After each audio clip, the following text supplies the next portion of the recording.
What would you do if your only inheritance was a map to a place that didn't exist, marking a single, locked building in the middle of nowhere? For 19-year-old Tessa Marigold Vance, this wasn't a riddle. It was the sum total of her grandfather's estate, a folded, brittle piece of paper pointing to a single spot in the barren expanse of the Arizona Territory, a place the locals called Ghost Mesa. The deed was for 1 square acre, purchased for $1, and on it, her grandfather had built something no one could explain. But the truth waiting inside that lonely stone structure was more valuable than any gold mine and would rewrite the future of life in the desert. Settle in and let us know in the comments where you're watching from as we tell the story of a girl, a map, and the secret of the stone cell. Tessa stepped down from the stagecoach, the dust of 3 states clinging to her black mourning dress. The town of Ghost Mesa wasn't much more than a single dusty street squinting under a punishing sun. A few clapboard buildings listed to one side, their paint peeled away to the bone-gray wood beneath. It was a place that felt forgotten by God and man, a fitting end to a journey that had begun with loss. Her grandfather, Elias Vance, had been a man of quiet obsessions, a cartographer and amateur geologist who spoke more to rocks and stars than he ever did to people. When he passed, the lawyer in dusty Tucson had looked at her with pity. There was no money, no house to speak of, just the satchel at her feet, containing a change of clothes, a worn book of poetry, and the map. She remembered the lawyer's dismissive tone. "Your grandfather owned 1 acre, Miss Vance, out in the Cinder Flats. He filed a patent for some kind of structure on it. Frankly, it's worthless. The land is alkali, the patent nonsensical. My advice is to sell the paper to a collector and find work here in the city."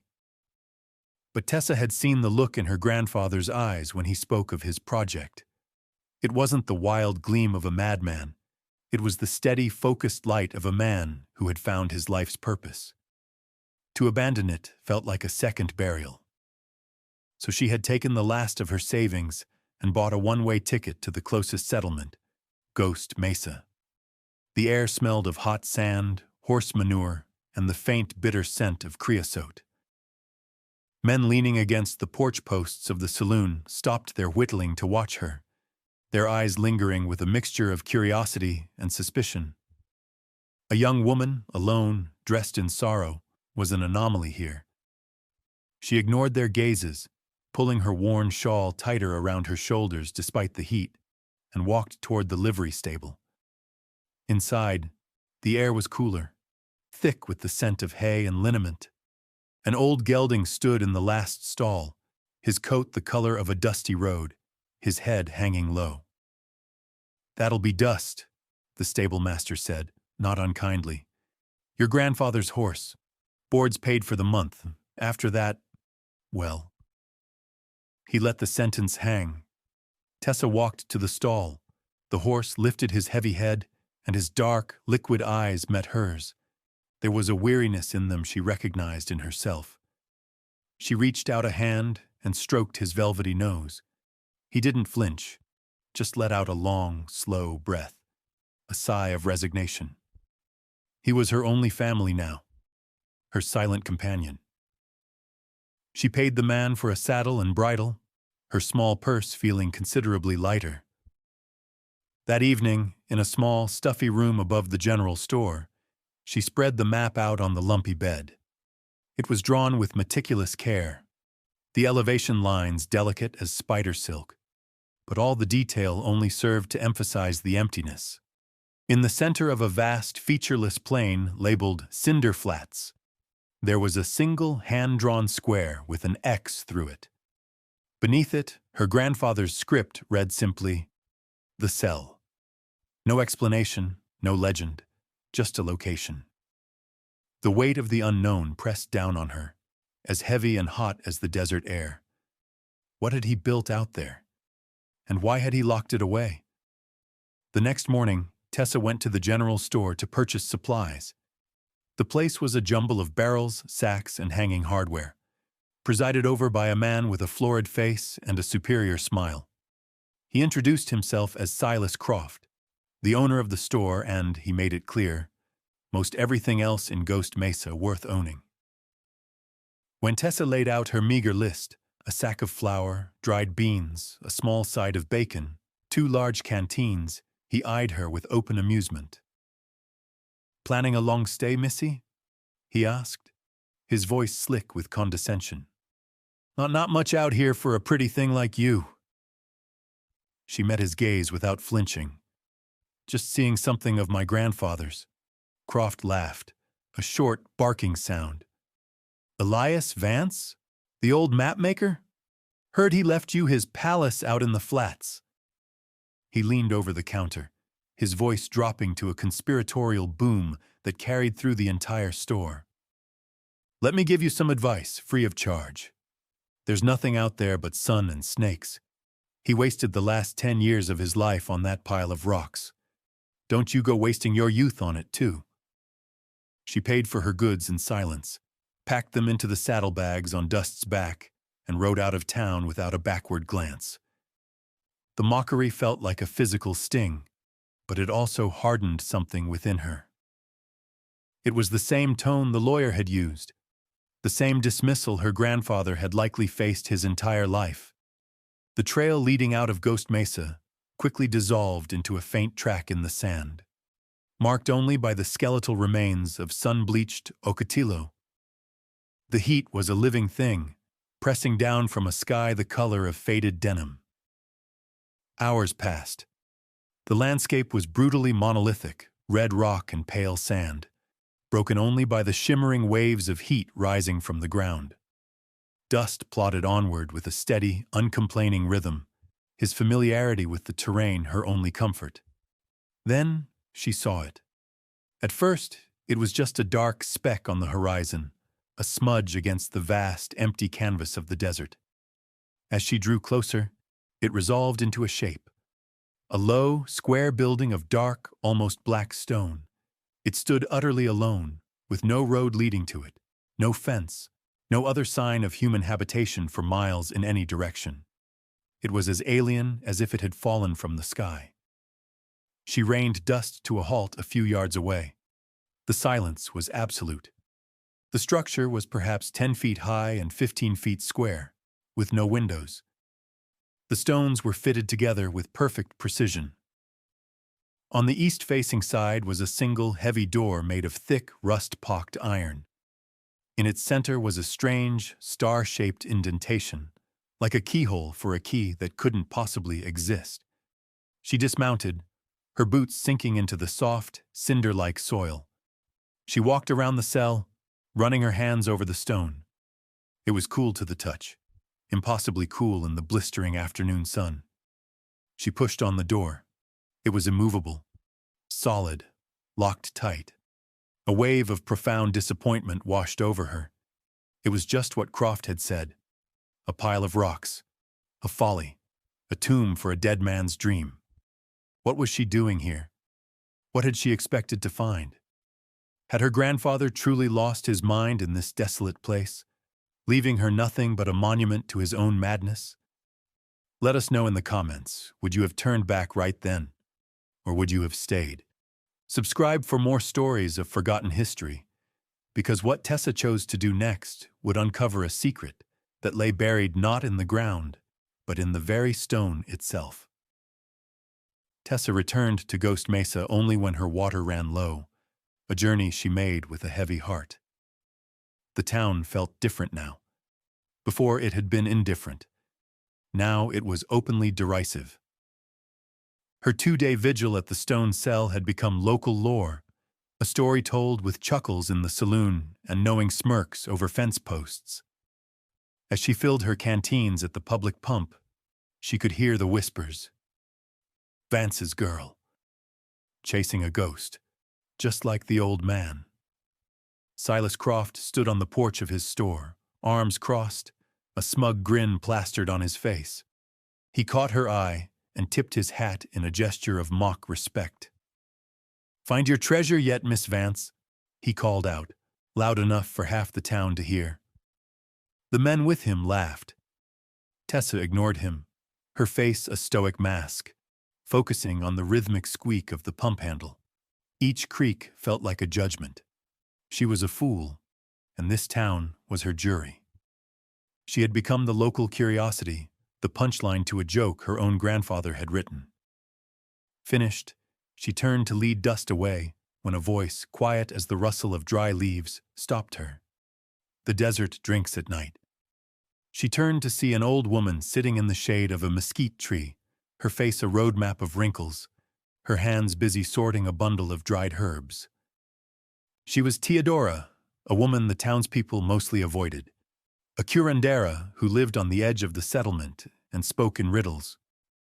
Tessa had seen her before, but had never spoken to her. Teodora's dark eyes, ancient and knowing, fixed on Tessa. She wasn't looking at her with pity or scorn, but with a deep, unnerving appraisal. Men think they can force this land, the old woman continued, her voice raspy. They dig and they blast, but the desert only gives its water to those who know how to listen for the thirst of the stone. She held up a gnarled gray root. This one sleeps for 10 years, waiting for a single rain. Patience is a deep root, child. The words made no sense. Thirst of the stone? It sounded like more madness, another layer of cryptic nonsense laid over her grandfather's inexplicable project. Tessa simply nodded, not knowing what to say. "Thank you," she murmured, though she wasn't sure what for. Teodora gave a slight, almost imperceptible nod in return and went back to her herbs. The brief audience concluded. The encounter left Tessa feeling more unsettled than Croft's open mockery. The merchant's laughter was simple cruelty, easily understood and dismissed. But the old woman's words felt like a key to a lock she couldn't see, a fragment of a map she didn't know how to read. They clung to her as she rode back out into the vast, silent emptiness of the cinder flats. Another piece of the puzzle she was beginning to fear had no solution at all. The sun was beginning to set, painting the western sky in hues of bruised purple and fiery orange. The stone cell waited for her on the horizon, a dark and silent question mark against the dying light. The old woman's phrase echoed in her mind. The thirst of the stone. Tessa made her decision under the vast, star-dusted canopy of the desert sky. She would not be driven away by the whispers of fools or the weight of her own doubt. This place, this strange, silent structure, was the last piece of her grandfather she had left. To leave it would be to leave him all over again. The next morning, she packed her bedroll, the last of her supplies, and the few precious items from her satchel, and left the rented room in Ghost Mesa for good. She rode back to the cell not as a visitor, but as a resident. She established a small, Spartan camp a few dozen yards from the stone walls, using a rocky outcrop as a windbreak. Her world shrank to the size of this single acre. Her days fell into a simple monastic rhythm dictated by the sun. She rose before dawn, when the air was cool and the light was a soft, pearly gray.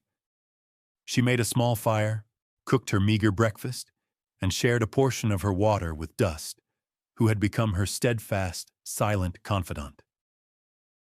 The first days were a trial of endurance. The silence was a physical pressure, broken only by the wind or the distant cry of a hawk. The loneliness was a constant ache. She would spend hours just watching the cell, as if expecting it to move or speak. She walked its perimeter again and again, her fingers tracing the impossibly fine seams between the stones. She sat with her back against its cool wall during the hottest part of the day, reading from her grandfather's book of poetry until the words blurred. The structure began to feel less like an object and more like a presence. It had moods. In the morning, it seemed to gather the cool air to itself.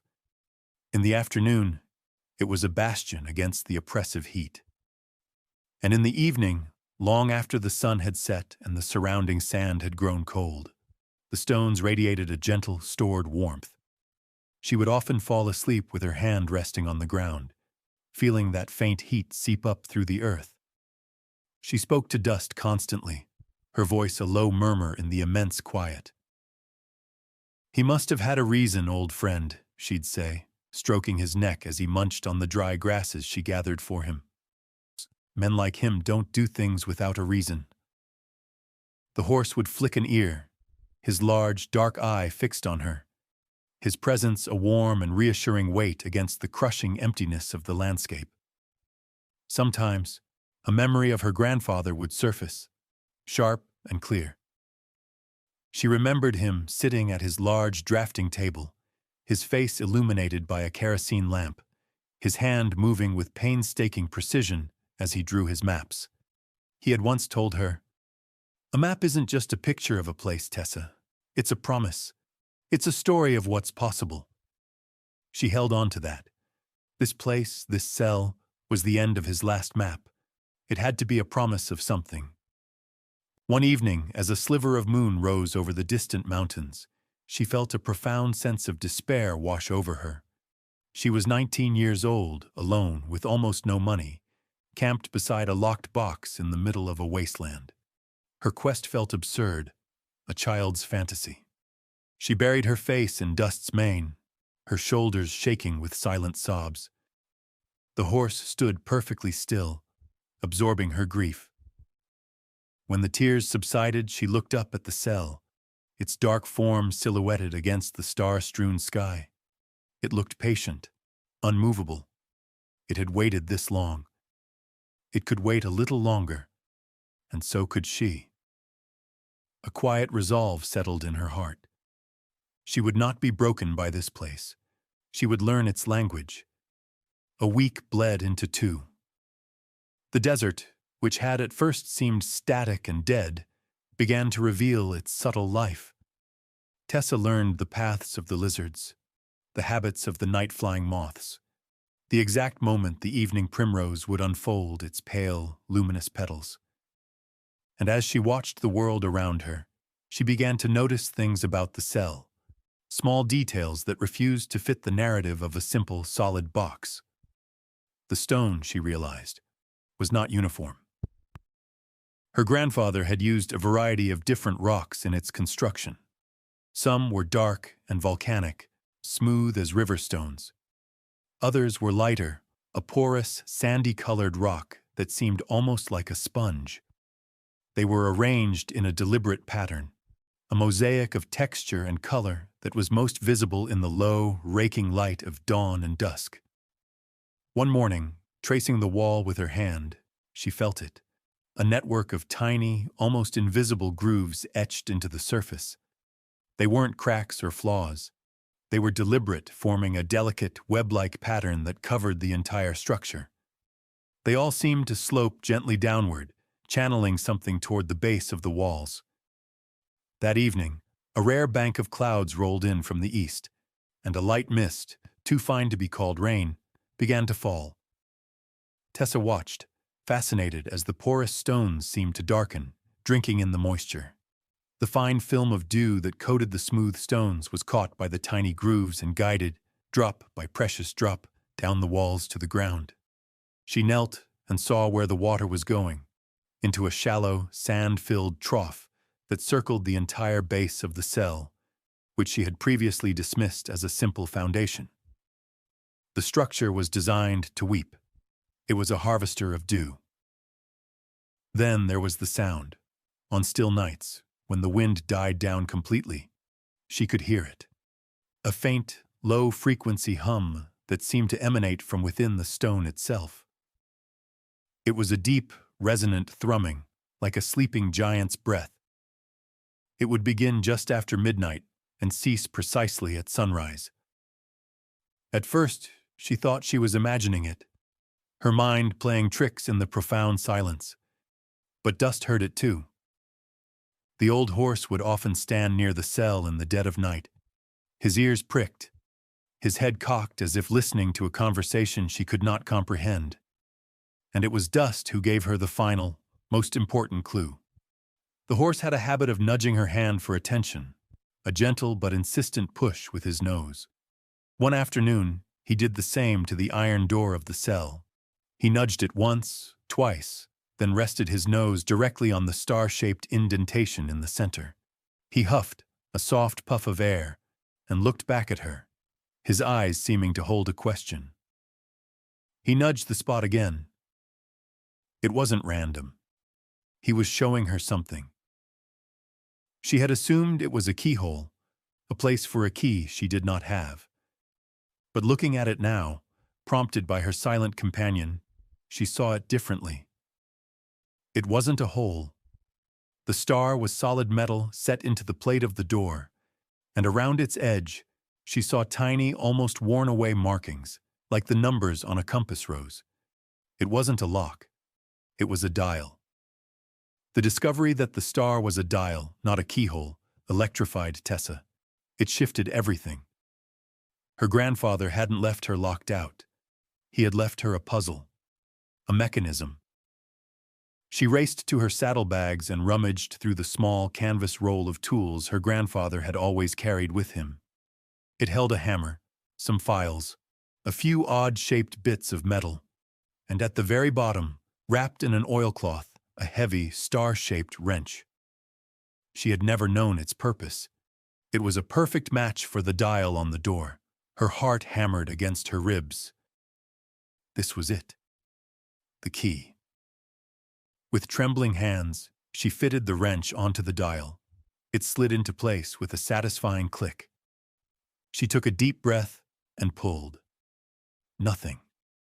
It was frozen solid, seized by years of rust and fine blowing sand that had worked its way into every crevice. She pulled again, straining with all her might, but the dial wouldn't budge. Disappointment was a bitter taste in her mouth, but it was quickly replaced by a familiar, stubborn resolve. It was a machine, and machines could be fixed. This became her new labor. For days, she worked on the mechanism. She used the last of the oil from her lantern, dripping it carefully into the seam around the dial, letting it seep into the works.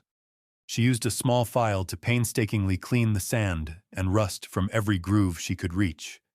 It was slow, frustrating work. The sun beat down on her back. Her knuckles were scraped raw, but the physical labor focused her, connecting her to the structure in a new way.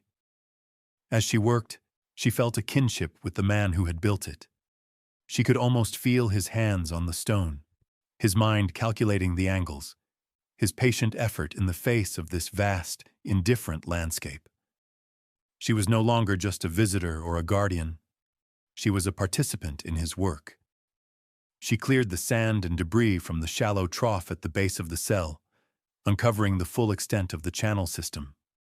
The grooves in the wall fed directly into it, and the trough itself was lined with smooth, sealed stone, sloping toward a single point on the north side of the structure.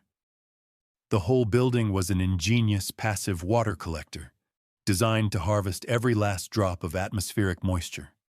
Her grandfather hadn't just built a box. He had built a machine that drank the air. Her hands learned the truth before her mind fully grasped it. They learned the texture of the porous stone versus the smooth, the logic of the grooves, the patient mechanics of the rusted dial. She was in a dialogue with the cell, a conversation conducted through labor and observation. Finally, after a week of patient work, she felt a slight give. She applied steady pressure with the wrench, and with a deep, groaning shudder that seemed to come from the bowels of the earth, the dial turned. It moved only an inch, but it was enough. It was a response. The cell had answered her. The sound wasn't one of unlocking, though. It was a lower, grinding noise, the sound of stone on stone coming from somewhere beneath her feet. With a surge of adrenaline, Tessa put her shoulder into the wrench and turned it again. The grinding sound grew louder, and then a section of the stone trough on the north side of the cell slid away, revealing a dark opening. She peered inside. A set of steep stone steps led down into the cool darkness. The air that rose up smelled of damp earth and clean water. She lit her lantern and descended. The steps led to a small circular chamber, a cistern carved directly out of the bedrock. It was filled with several feet of crystal-clear, cold water. The intricate system of grooves and troughs on the cell's exterior all fed into this hidden reservoir. Her grandfather had solved the desert's most fundamental problem. He had made water from air and stone. Overwhelmed, she sat on the stone steps, the lantern light dancing on the water's surface. He hadn't been mad. He had been a genius. She climbed back into the sunlight. Her mind reeling, she looked at the dial. It had more to give. She fitted the wrench again and turned it in the opposite direction. This time, a series of clicks came from the iron door itself. A small, square panel, no bigger than a book, slid open with a soft, metallic sigh.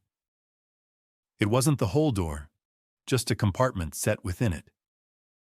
Her hands shaking, she reached inside. Her fingers closed around a rectangular tin box, heavy for its size. She lifted it out and carried it to the shade of her camp. With the tip of a file, she pried open the lid. Inside, nestled on a bed of faded velvet, was a small leather-bound journal, a wax-sealed packet of seeds, and a single, beautifully crafted brass key. The key was for the main door. She opened the journal. The first page was in her grandfather's familiar, precise script.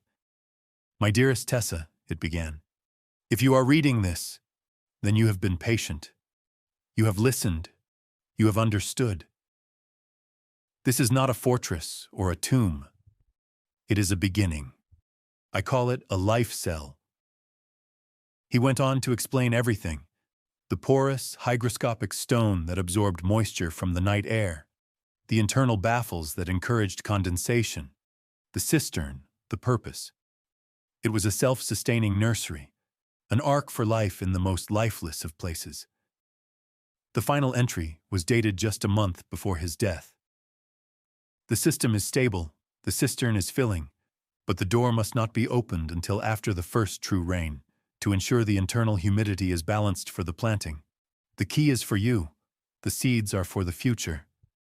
You are the gardener now." Tears streamed down Tessa's face, but they were not tears of sorrow. They were tears of profound, aching pride. She held the packet of seeds up to the light. On it, in her grandfather's hand, was one word: marigolds. As Tessa sat absorbing the contents of the journal, a change was coming over the sky.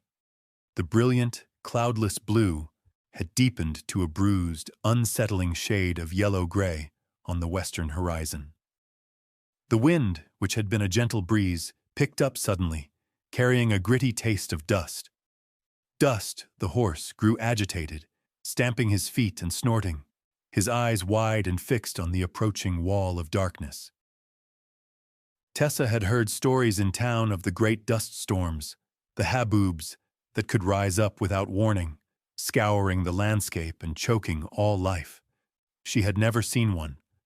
The wall of sand and dirt was immense, a churning, tumbling monster that blotted out the sun and seemed to swallow the sky. It was moving impossibly fast. Panic seized her for a moment. There was nowhere to run, nowhere to hide. Then she saw it, a faint trail of dust in the distance, moving desperately ahead of the storm. It was a wagon, pulled by a single flagging horse. She could hear the faint shouts of a man, the cry of a child. They were losing the race. Her grandfather's words from the journal echoed in her mind. A beginning. An ark for life. The cell wasn't just for plants. She grabbed the brass key from the tin box. The journal had said to wait for rain, but this was a different kind of trial. She ran to the iron door and thrust the key into the main lock, a simple, traditional lock below the star dial. The key turned smoothly. With a great heave, she pulled the heavy iron door outward. It swung open on silent, well-oiled hinges, revealing the interior. The air that flowed out was cool and damp, smelling of rich earth and stone. The inside was a single stone-flagged room. In the center was a rectangular plot of dark, moist soil, about 6 feet by 10. The walls were lined with intricate, fin-like structures of the same porous stone, the baffles her grandfather had described. It was a sanctuary. "This way!" she screamed into the rising wind, waving her arms. The driver of the wagon saw her and veered toward the cell. The wagon, a simple farm buckboard, skidded to a halt, the horse heaving, its sides lathered in sweat and foam. A man, his face pale with fear, leapt down, followed by a woman clutching a small child. "What is this place?" he yelled over the roar of the wind. "Sanctuary!" Tessa shouted back. "Get inside!" They scrambled toward the open door as the first wave of the storm hit, a blast of sand and wind that felt like a physical blow. Tessa guided their exhausted horse to the lee side of the cell, giving it what shelter she could, before she followed the family inside, pulling the heavy door shut behind her. The world outside vanished into a screaming, chaotic roar. But inside the cell, there was a sudden, profound silence. The only sound was their own ragged breathing. The small child, a girl of about 5, began to cry, terrified by the darkness. Tessa, her hands steady now, lit her lantern. The soft, golden light filled the small space, revealing the frightened faces of the family. "Marta, it's all right," Tessa said, her voice calm and even. "We're safe in here." She showed them the cistern, drawing cool, clean water for them to drink. The man, whose name was Potter, looked at her, then at the thick stone walls, his expression one of disbelief and overwhelming gratitude. They huddled together, listening to the fury of the storm as it raged outside, a tempest held at bay by her grandfather's patient genius. In that moment, Tessa understood the true nature of her inheritance. It was not a treasure to be hoarded, but a gift to be shared. It was a shelter. The storm raged for 2 hours. When the wind finally died down and the roar subsided, Mr. Potter pushed open the heavy iron door. The world outside was transformed. A thick blanket of reddish-brown dust covered everything, softening the sharp edges of the landscape. The air was hazy, but the sun was breaking through, casting long, ethereal rays through the dust-filled atmosphere. The Potter family emerged from the cell, blinking in the strange light, looking at Tessa with expressions of awe. "You saved us," Mrs. Potter said, her voice thick with emotion. "We would have been lost out there. That horse of ours went lame just as the storm hit." Mr. Potter gripped Tessa's hand. "We owe you our lives, miss. My name is John Potter. This is my wife, Sarah, and our daughter, Lily." He looked around at the cell, then back at Tessa. "What is this place?" Tessa smiled, a true, warm smile. "It was my grandfather's," she said simply. "He built it."